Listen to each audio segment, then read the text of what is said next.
దేశవ్యాప్తంగా domestic gas cylinder ధరను మరొకసారి పెంచేసింది. ఒక్కో సిలిండర్ పై 29 రూపాయల మేర పెరిగింది. పెరిగిన కొత్త ధరలు జూన్ 7 నుంచి అమల్లోకి వచ్చాయి.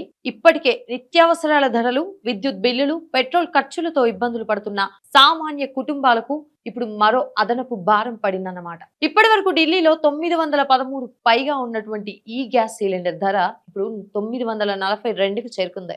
ఇదే హైదరాబాద్ లో చూసుకున్నట్లయితే 994 రూపాయలకి చేరింది. గత 3 నెలల్లో ఇది రెండోసారి ధరల పెంపు జరగడం. ఇప్పటికే మార్చి 7న సిలిండర్ పై 60 రూపాయలు పెంచింది ప్రభుత్వం. ఇప్పుడు మరోసారి 29 రూపాయలు పెంచడంతో 3 నెలల్లో మొత్తం 89 రూపాయలు భారం పెరిగింది సామాన్యుడిపై. అంతర్జాతీయ మార్కెట్లో ముడి చమురు ధరలు పెరగడం, ప్రపంచ వ్యాప్తంగా ఇంధన సరఫరాలో సమస్యలు తలెత్తడం వల్ల ఈ నిర్ణయం తీసుకోవాల్సి వచ్చిందని చెప్తున్నారు. ముఖ్యంగా పశ్చిమాసియాలో కొనసాగుతున్న ఉద్రిక్త పరిస్థితులు ఇంధన మార్కెట్ పై ప్రభావం చూపిస్తున్నాయని పేర్కొంటున్నాయి.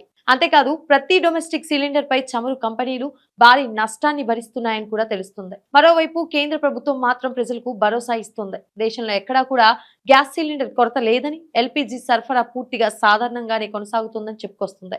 హర్ముజ్ జలసంధి వద్ద ఉద్రిక్తతలు ఉన్నప్పటికీ భారతదేశంలో మాత్రం పెట్రోలియం ఉత్పత్తులు, గ్యాస్ సరఫరాకు ఎలాంటి అంతరాయం కాకుండా చర్యలు తీసుకుంటామని అంటోంది ప్రభుత్వం.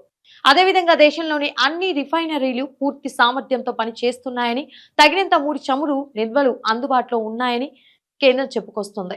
సామాన్య ప్రజల్లో వినిపిస్తున్న మాట మాత్రం ఒకటే: ప్రపంచ మార్కెట్లో ధరలు పెరిగితే వెంటనే గ్యాస్ ధరలు పెరుగుతున్నాయి. మరి అంతర్జాతీయ మార్కెట్లో ధరలు తగ్గినప్పుడు మాత్రం అదే వేగంతో ప్రజలకు ఉపశమనం ఎందుకు కలగడం లేదు అని ప్రశ్నిస్తున్నారు. మరి గ్యాస్ సిలిండర్ ధరల పెంపుపై మీ అభిప్రాయం ఏంటి? ఈ పెంపు అనివార్యమని భావిస్తున్నారా, లేక ప్రజలపై మరింత భారం పెరగకుండా ప్రభుత్వం ప్రత్యామ్నాయ మార్గాలు చూపిస్తే బాగుంటుందని భావిస్తున్నారా?